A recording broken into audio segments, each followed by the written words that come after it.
Sampai berjumpa dalam channel saya, Andres Mohanto dari INDLC. Nah, hari ini saya ingin mencoba untuk membahas mengenai team building.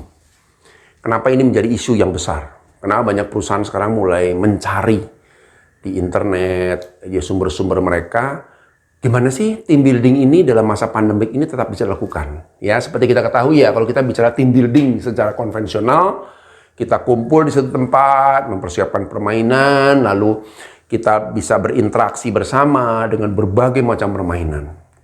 Ya. Namun masalahnya sekarang dengan pembatasan jarak dan lain sebagainya, kita harus cukup kreatif. Bagaimana sih menciptakan virtual team building? Ini challenge. Banyak orang juga sudah mulai berpikir tentang bagaimana memvirtualkan team building. Apakah bisa atau enggak? Nah, ini masalahnya sekarang ya. Sebenarnya kalau kita lihat, kita harus mulai mengacu kepada apa sih tujuannya dulu. Ya, tujuannya capai apa? Misalnya perusahaan tujuan capai lebih pada membangun komunikasi. Ya kan? Yang kedua, misalnya membangun koordinasi. 3, membangun engagement ya, kebersamaan. Nah, lalu keempat, membangun kerjasama. Ya. Jadi mereka mau saling berbagi ya. Lalu yang berikutnya juga bisa mereka mau saling peduli ya kan? Peduli, saling melengkapi gitu kan ya. Mungkin ini beberapa hal yang seringkali diminta oleh perusahaan. Nah, kalau kita sudah tahu tujuannya, maka kita perlu mempersiapkan bagaimana tools-tools yang ada ini dibuat dalam bentuk permainan atau games, gitu kan ya. Game sendiri sampai saat ini masih merupakan salah satu alat pembelajaran. Karena apa? Dalam game ya, mungkin walaupun itu hanya simulasi, walaupun itu hanya pura-puraan gitu ya, tapi ketika orang sudah menggeblend dengan teman, ketika mereka sudah masuk bersama-sama, umumnya behavior yang mereka munculkan adalah behavior aslinya. Jadi behavior yang memang apa adanya. Bukan behavior yang dibuat-buat gitu kan ya. Jadi game itu keuntungannya di situ. Nah sekarang bagaimana kita menciptakan bentuk virtual? Nah, tentunya kita akan harus mulai berpikir secara teknologi. Ya, mungkin nggak teknologinya? Sangat dimungkinkan. Karena ingat, ya bukan interaksinya, bukan tatap mukanya secara direktif, ya bukan saat kita melakukan kegiatan bersama-sama di satu tempat dan sebagainya, tapi adalah poin-poin yang kita harapkan seperti ini. Ya, komunikasi bisa nggak lakukan secara teknologi? Sangat bisa. Kita rancang bagaimana ketika setiap orang, walaupun mereka di tempat masing-masing gitu ya, mereka nggak bertemu secara langsung, tapi komunikasi harus menjadi salah satu alat terpenting untuk masing-masing tim mencapai hasil. Jadi otomatis komunikasi itu mereka harus lakukan.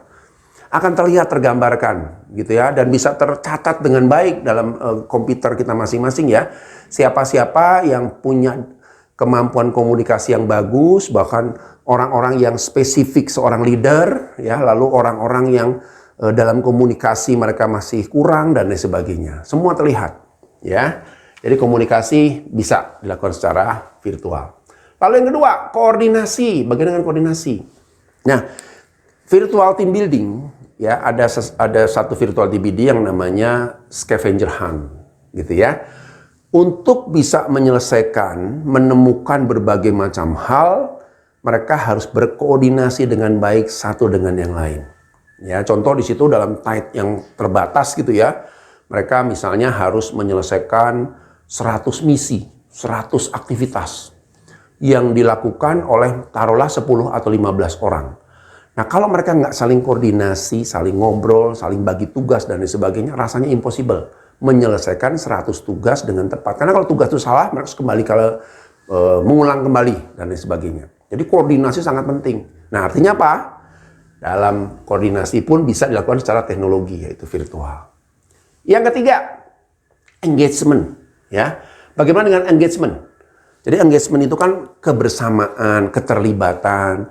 Kami di awal seringkali dengan metode yang kami sudah lakukan, keterlibatan setiap orang itu penting. Bahkan kita bilang kalau ada orang yang tidak mensupport teman yang lain, rasanya tidak mungkin kita menyelesaikan tugas. Ya, sehingga mereka mulai belajar engage, mulai belajar bertemu dengan orang-orang yang mungkin dalam satu perusahaan, tapi mereka beda-beda divisi sehingga tidak terlalu saling kenal. Tapi mau tidak mau, ketika mereka menjadi dalam kelompok, mereka harus engage satu dengan yang lain. Artinya apa? Engage bisa dilakukan dengan teknologi. Lalu kerjasama, bagaimana kerjasama Pak? Kan mereka nggak ada di satu lokasi, mereka terpisah di tempat masing-masing, bahkan rumah masing-masing. Yes, tapi kerjasama itu kan juga mereka lakukan secara otomatis ketika mereka WFH sekalipun juga. Mereka harus bisa teamwork, ya. Jadi kapan saya melakukan bagian saya, kapan teman saya melakukan bagian saya, kapan yang lain juga melakukan bagian saya. Tapi kalau itu disatukan seperti puzzle, ujung-ujungnya akan memberikan hasil yang kita harapkan. Artinya apa? Dengan metode kita ini bisa dilakukan, gitu kan ya. Lalu yang terakhir, peduli dan saling melengkapi. Ya, ini kembali kepada esensi dari team building, yaitu mereka akan mulai sadar bahwa oh iya ya, kalau saya tidak memberdayakan teman-teman saya yang punya berbagai macam keahlian. Contoh kalau untuk bagian nanti ada misi yang mereka harus ngomong. Kamu aja. Kenapa? Karena mereka orang pintar ngomong. Kalau misi untuk memfoto misalnya beberapa event, saya kebetulan ada di pinggir jalan rumah saya lakukan. Yang satu lagi harus mencari tanaman-tanaman yang sulit. Saya kebetulan dekat kebun Pak, tetangga saya.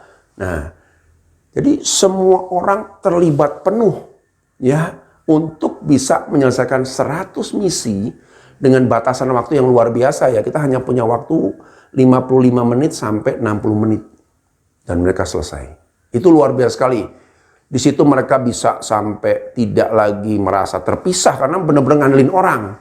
Bahkan mereka harus cari-cari temennya yang mana. Kalau temennya juga nggak peduli, sibuk sendiri nggak bisa. Perlu koordinasi, perlu bertanya, gimana ini, bagi tugasnya gimana.